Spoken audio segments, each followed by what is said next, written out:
Hey everyone. So I have another chapter for you. It's from Living a Safe Universe, Volume 1, and it's about mental acts. And mental acts are all the thoughts, but also your feelings and your beliefs and your visualizations. And why is it so important to understand what mental acts are or how you use them? Because the more we know about how this all works, the more we can use it consciously. So, this is the part Mental Acts from chapter 5. So, suggestions are mental acts that reflect the significance of expectation. But what is expectation in this context? Sure, it means the biggies in experience, such as the expectation we don't need health insurance or we can find a better job.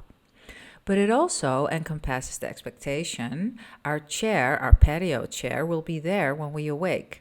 And there will indeed be a patio. And our muscles will strengthen because we work out. And movement happens in time and space.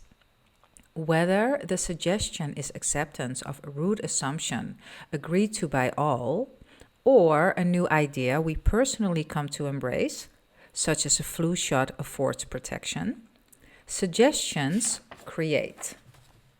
Our realities, then, are created and defined by the expectation within suggestion, and suggestions are mental acts. As we know, mental acts are composed of a combination of the forces of thought, emotion, and imagining. Take any other descriptive word for mental act, such as attitude or belief or intent or assumption or, well, you get the idea. And you'll find that they all hail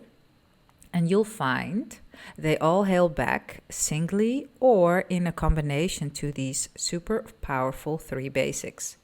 The basics that define what we will create. And since Seth says, you must understand that each mental act is a reality for which you are responsible. Let's take a brief look at the three components of these mental acts that eventually become suggestions leading to manifestations. Before I go into these three, a side note. So yes, everything you think, feel, and believe is a reality somewhere. It doesn't mean that you will experience that reality. So don't get afraid that every thought you think, oh my God, now I created this and I will experience that. No, these are the rules of creation. This has always been the case. And now you just know it. And now that you know it, now that you know better, you can do better, right? So you don't have to be afraid that if you think a thought that is pretty harrowing, that you will walk into this experience. You won't. It doesn't work like that. It's not one-on-one.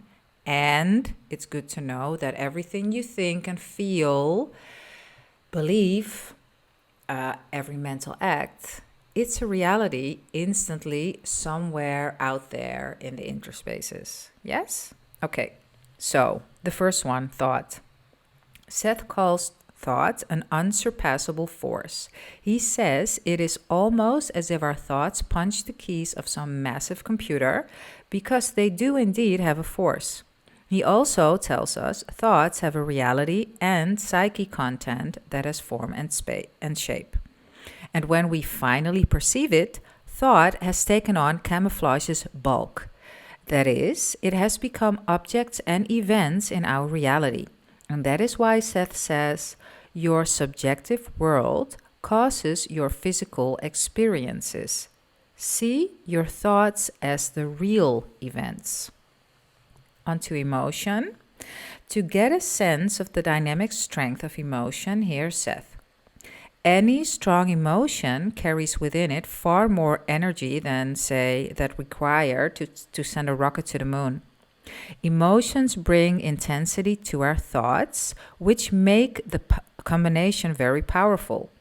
Think I'm a victim with emotion behind it, and we all know what happens. But think I'm a victim as a passing thought, one not dwelled upon or emotionalized, and it grabs little to no creative traction. So, thought and emotion work hand in hand to create expectations, positive or negative. You can see it, let's liken it to a car. So, let's say the thought is the car and the emotion is the fuel. If you don't put fuel in a car, it will not get very far, will it? But if you put gas, petrol, whatever, air in the car, because obviously there are cars that drive on air. No, electricity, yes, that's a valid possibility. Then you will get somewhere. So the emotion you can equate to the fuel and the car as the thought. You need both for it to work. So the last one, imagination. Seth tells us our world and everything in it exists first in the imagination, and imagination is one of the most concentrated forms of energy we possess.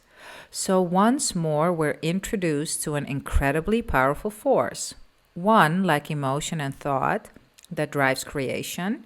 One so awesome, Seth says, that when combined with great expectation, our imagination can materialize almost any reality within the range of probabilities. Okay, guys and girls, this is it. I will see you in the next. Much, much love. Bye.